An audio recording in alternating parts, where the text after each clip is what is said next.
今日要分享嘅呢一本書咧，就喺度挑戰我哋習以為常嘅金錢觀念。書名叫做《Die with Zero》，作者係 Bill Perkins。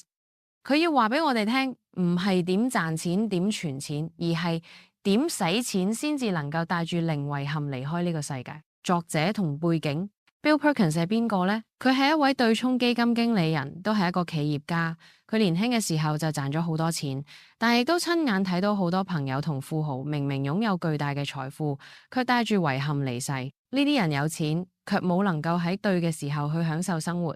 等到退休啦，錢仲喺度，健康卻不在啦。等到真係想放手一搏，時間已經錯過。所以佢寫低呢本書，要話俾我哋一個關鍵理念：人生嘅目標唔係留下最多嘅財富，而係累積最多嘅回憶。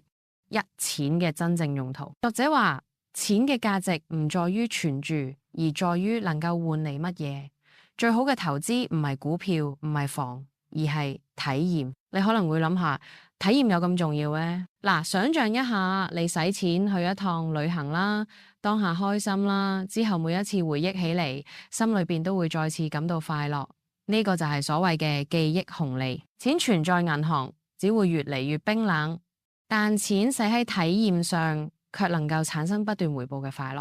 二、時間與體驗嘅曲線，人生唔同階段能夠做嘅體驗係唔一樣嘅。20歲嘅時候，你可以孭住背包去環遊世界咯。40歲嘅時候呢，你可能更加想要同屋企人一齊去旅行啊。70歲嘅時候，體驗嘅範圍呢就縮細咗，咁好多嘢已經做唔喐啦。Bill Perkins 就提醒我哋啦，有啲體驗呢只係屬於特定年齡啦，錯過咗呢就真係冇啦。就好似有人話等我退休再去滑雪嘅，但係等到60歲、70歲，你可能膝頭哥已經唔得啦，就算有錢都做唔到啦。所以唔好將人生嘅體驗無限延後。3、唔好延遲人生。我哋成日聽到一句話：先努力工作，先存錢，等退休以後就能享受。聽起上嚟好合理啊嘛。但係呢本書要我哋思考就係，你確定能夠健康活到退休咩？你確定到時候仲有力氣去享受嗰啲你夢想中嘅體驗咩？好多人搏命做嘢，65歲退休，結果身體早就撐唔住，錢有咗卻冇機會享受咁樣嘅人生，真係值得咩？4、設定資產高峰點。Perkins 提出一個好特別嘅觀念，我哋嘅人生應該設定一個資產高峰點嘅意思係咩呢？就係唔好無止境地累積財富，而係計劃喺某一個年齡之前達到財富嘅最高峰，之後呢，就開始慢慢花掉，把錢轉化成回憶。舉個例子，假設你規劃自己喺50歲嘅時候達到財富頂點，咁喺50歲之後，你個目標就唔再係賺更加多錢，而係點樣聰明咁使錢。因為你要知道，錢最後一定會使掉，唔係你使就係人哋幫你使。5、生前給予。好多人都諗住死後留遺產俾細路啦，但係作者要我哋問自己，孩子幾時最需要錢啊？咁諗一諗啦，個細路仔25、30歲嘅時候，剛啱要創業，啱啱要成家立業，咁呢個時候如果有一筆資源啦，係影響會非常之大。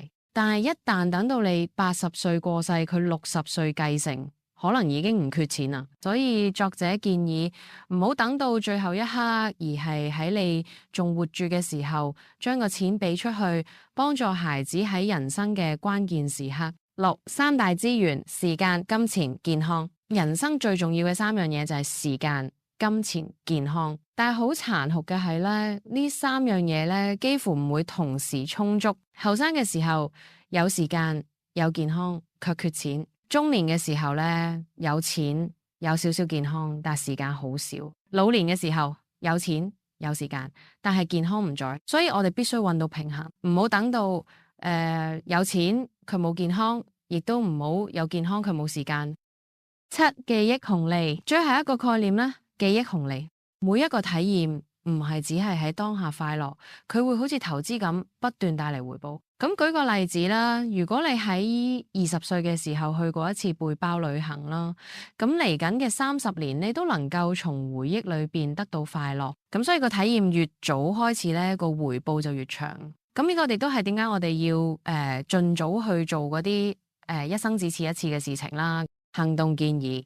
咁我哋嚟睇下作者俾我哋嘅具體做法。第一，列出一份體驗清單，唔係願望清單，而係你真係想喺每個年齡階段完成嘅體驗。第二，設定資產高峰點，唔好盲目存錢，規劃喺某個年齡之後將錢慢慢花掉。第三呢，提前給予屋企人資源，唔好等死後先至留遺產。第四，每隔幾年檢視一次，呢幾年我用錢換嚟咗咩體驗？